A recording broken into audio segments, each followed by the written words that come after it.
more, potentially throwing the whole case and the whole trial into chaos.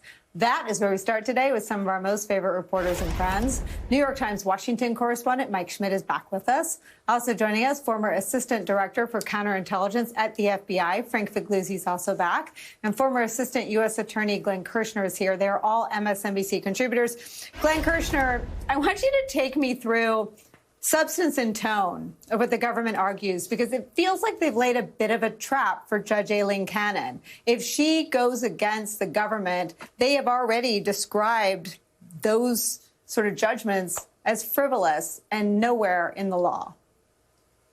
So first of all, Nicole, let me start with the tone, because that may be what I enjoyed most. I mean, it makes clear that Jack Smith and his team do not mince words. They do not pull punches, and they recognize that done right, justice is a full contact sport. And they went 100 miles an hour after each and every assertion that Trump's team had made when they filed their request a few days earlier that Judge Cannon set no trial date. And, you know, the first thing that Jack Smith and his team pointed out on page 1 is that actually violates the law, the Speedy Trial Act, which says a defendant once charged, you know, the judge then has the responsibility to set a date certain for the trial to begin.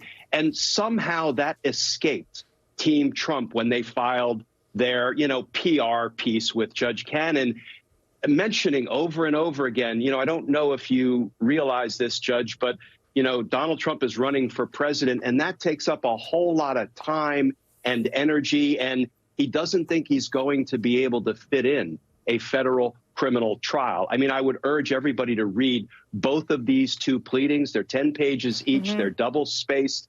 And Jack Smith's reply is really compelling, and I think it's foreshadowing of how we can expect Jack Smith's team to perform once this case is in trial.